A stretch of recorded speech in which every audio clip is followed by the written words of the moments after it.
Good morning 10th class. बेटे आज हम लोग हमारा चैप्टर का लास्ट टॉपिक करेंगे फॉरेन एक्सचेंज रेट का। तो बेटे आपने प्रीवियस वीडियोस के अंदर किया कि फॉरेन एक्सचेंज रेट क्या है, कितनी तरह की होती है, क्या क्या डिमांड और सप्लाई कंपोनेंट्स है। आज का बेटे हमारा लास्ट टॉपिक है बेटे foreign exchange market. Foreign exchange market कौन सी मार्केट होती है बेटे, जहाँ पर national currencies of different country, सभी देशों की राष्ट्रीय मुद्राओं को आपस में चेंज किया जाता है। तो बेटे इसको हम लोग क्या कहते हैं, फॉरेन एक्सचेंज मार्केट। विदेशी विनिमय बाजार वो बाजार होता है बेटे जहां पर नेशनल करेंसीज को, डिफरेंट कंट्रीज की नेशनल करेंसीज को सेल और परचेज किया जाता है। This is known as foreign exchange market. आप सेल परचेज भी कह सकते हैं बच्चों, आप एक्सचेंज भी कह सकते हैं कि इंडियन रुपीज को डॉलर में कन्वर्ट कर दिया, डॉलर को पाउंड में कन्वर्ट कर दिया। ओके, तो बेटा फॉरेन एक्सचेंज मार्केट वो मार्केट होती है जहां पर हम लोग क्या करते हैं, national currencies of different countries can be exchange, उनको हम लोग एक्सचेंज कर पाते हैं वर्ल्ड के अंदर। ठीक है बेटे, उसको हम लोग क्या कहते हैं, फॉरेन एक्सचेंज मार्केट। वर्ल्ड की सभी करेंसी, सभी देशों की करेंसी को हम लोग जब एक्सचेंज करते हैं जहां पर, उसको हम लोग क्या कहते हैं, foreign exchange market. It is a centre of trade. Trade का मतलब क्या है, व्यापार करने का, डिफरेंट करेंसीज को सेल परचेज करने का बेटे क्या है, सेंटर है, एक मुख्य केंद्र है। यहाँ पर बेटा बायर्स क्या कर सकता है, इजीली अपने करेंसीज को एक्सचेंज कर सकता है। डॉलर को जब चाहे रुपीज में, रुपीज को डॉलर में कन्वर्ट करा सकता है। अब हमारी बात आती है बच्चों यहाँ पर, what are the main functions of foreign exchange market. First है स्टूडेंट हमारा ट्रांसफर फंक्शन। ट्रांसफर फंक्शन यहाँ पर क्या होता है बच्चों, ट्रांसफर होता है हस्तांतरण करना। देखो बेटे बेसिकली यहाँ पर हम लोग क्या कर सकते हैं, जिस भी देश से कोई भी गुड्स को, सर्विस को हम लोग इंपोर्ट करना चाहें, उस देश की करेंसी को, उस मतलब अपने देश की करेंसी को उस देश की करेंसी में इजीली एक्सचेंज कर सकते हैं। It also enhances the purchasing power of the people. बेटे इसके कारण across the world purchasing power हमारी बढ़ गई है, क्योंकि हम बेटे ऑनलाइन यहीं पर बैठे बैठे क्या कर सकते हैं, किसी भी देश की वस्तुओं को खरीद सकते हैं, ऑनलाइन पेमेंट कर सकते हैं उसी देश की करेंसी के अंदर। तो कब कर सकते हैं, जब हम अपने देश की करेंसी को जिस देश से इंपोर्ट करना है उसमें इजीली एक्सचेंज कर पाए। That's why we can say that it also provide transfer function. Second है बच्चों हमारा क्रेडिट फंक्शन। क्रेडिट फंक्शन क्या होता है बेटे, बेसिकली ये गुड्स को इंपोर्ट और एक्सपोर्ट करने के टाइम अक्रॉस द वर्ल्ड हमें क्रेडिट की फैसिलिटीज भी प्रोवाइड करता है, ताकि हम लोग इजीली इंपोर्ट और एक्सपोर्ट कर सकें। नेक्स्ट है बच्चों हमारा हेजिंग। हेजिंग का मतलब क्या होता है बच्चों में, हेजिंग होता है बच्चों यहाँ पर प्रोटेक्टिव। क्या होता है, प्रोटेक्टिव, यानी कि प्रोटेक्शन प्रोवाइड करता है बेटे। आपको पता है बेटे फ्लेक्सिबल एक्सचेंज रेट में बहुत ज़्यादा जल्दी वैल्यूएशंस आते हैं, तो यहाँ पर बेटे फॉरेन एक्सचेंज मार्केट क्या करता है, इन्वेस्टर्स को जो करेंसी को एक्सचेंज कराते हैं उनको हर तरह से प्रोटेक्शन प्रोवाइड करता है। तो बेटा हेजिंग फंक्शन भी कौन करता है यहाँ पर, हमारी फॉरेन एक्सचेंज मार्केट। अब हम बात करते हैं यहाँ पर operations of foreign exchange market. तो दो तरह की है बच्चों, एक तो स्पॉट मार्केट के अंदर होता है और एक होता है बच्चों फॉरवर्ड मार्केट के अंदर। स्पॉट मार्केट का मतलब क्या है, बेसिकली हाजिर बाजार, जहां पर हम लोग सिर्फ किसको हैंडल करेंगे, करंट ट्रांजैक्शंस को, जो भी बेटा एट प्रेजेंट जो रेट चल रही है उसी रेट पर करंट डीलिंग को, एक्सचेंजेस को हैंडल करेंगे। तो बेटा ये क्या है, हमारी spot market. Rate of exchange determined in this market is known as spot rate of exchange. बेटे यहाँ पर जो एक्सचेंज रेट होती है जिसको हम लोग डिटरमाइन करते हैं, वही बेटा हमारी क्या है, spot market rate of exchange. अब it does not allow any hedging.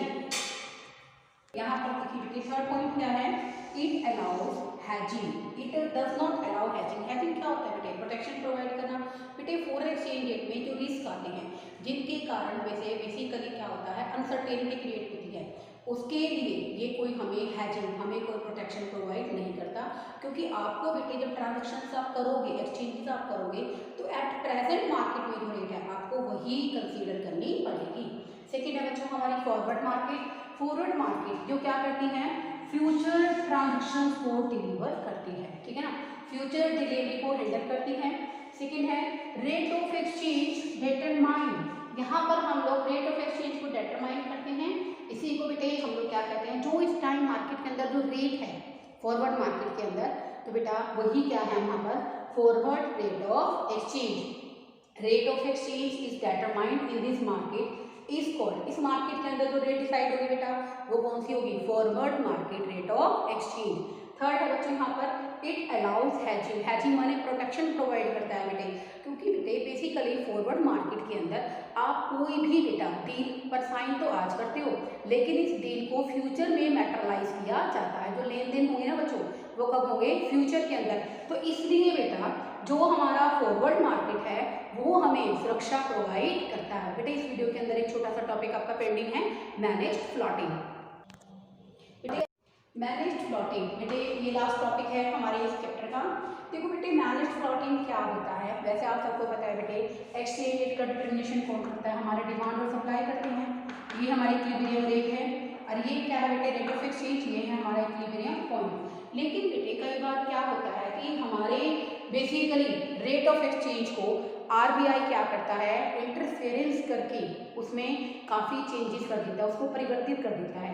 तो बेटे इसी को ही हम लोग क्या कहते हैं, मैनेज्ड फ्लोटिंग।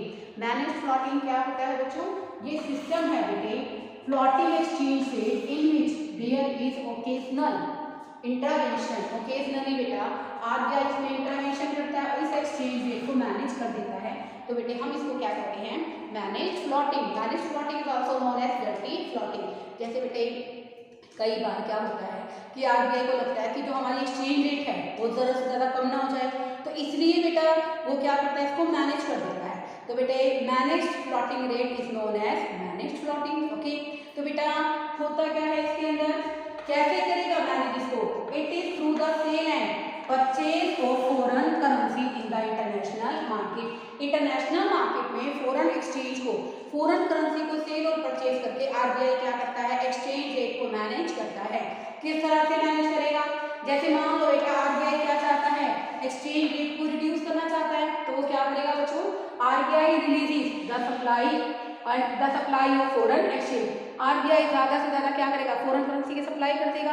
अगर फॉरेन करेंसी की सप्लाई बढ़ेगी बेटा, डिमांड एज इट इज है, तो बेटा क्या होगा कि एक्सचेंज रेट क्या हो जाएगी, कम हो जाएगी। अगर आरबीआई क्या चाहता है, बेसिकली एक्सचेंज रेट को बढ़ाना चाहता है, तो वो क्या करेगा बेटे, increase the demand for foreign exchange, foreign currency की डिमांड को बढ़ा देगा।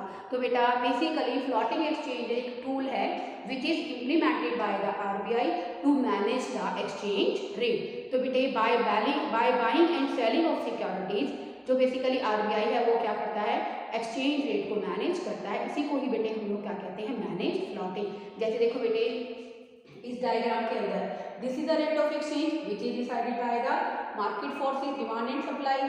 बट आरबीआई क्या करता है बेटे कि हमारी एक्सचेंज रेट कहीं ज़रा से ज़्यादा कम ना हो जाए, do not slip into down, बहुत कम ना हो जाए, इसलिए आरबीआई क्या करता है, इसको मैनेज कर देता है। इसी को मैनेज फ्लोटिंग और डर्टी फ्लोटिंग भी कहा जाता है। और कैसे करेगा, sale and purchase of foreign exchange. अब देखो कैसे, अगर उसको क्या करना है, एक्सचेंज रेट को कम करना है, जैसे यही देखो बेटा, अगर उसको एक्सचेंज रेट को कम करना है, ठीक है बेटा, तो वो क्या करेगा, यहाँ पर सप्लाई बढ़ा देगा, ठीक है ना, उसने एक्सचेंज रेट को कम कर दिया। कैसे कम कर दिया बच्चों उसने, इसके अकॉर्डिंग पॉइंट लगाएंगे हम लोग। उसने सप्लाई को क्या कर दिया बच्चों, यहाँ पर बढ़ा दिया। और अगर बेटा वो एक्सचेंज रेट को बढ़ाना चाहता है, तो वो क्या करेगा बच्चों, डिमांड को बढ़ा देगा। अगर बेसिकली इसमें लीजिए बेटा, ये डिमांड कर्व है, ये सप्लाई कर्व है,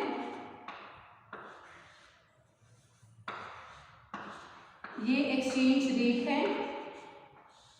ओके, अब यहाँ पर अगर एक्सचेंज रेट को बढ़ाना चाहता है, तो वो यहाँ पर क्या करेगा, डिमांड को बढ़ा देगा, जिसके कारण एक्सचेंज रेट बढ़ जाएगी, जिसके कारण एक्सचेंज रेट बढ़ जाएगी। तो बेटा इसके थ्रू हम लोग क्या कर पाएंगे, इसको एक्सचेंज रेट को मेंटेन कर पाएंगे। बेटे इस वीडियो के साथ आपका चैप्टर कंप्लीट हो गया है। आई होप आपको बहुत अच्छे तरीके से समझ में आया हो। If you have any doubt then you can ask me. Okay, thank you students.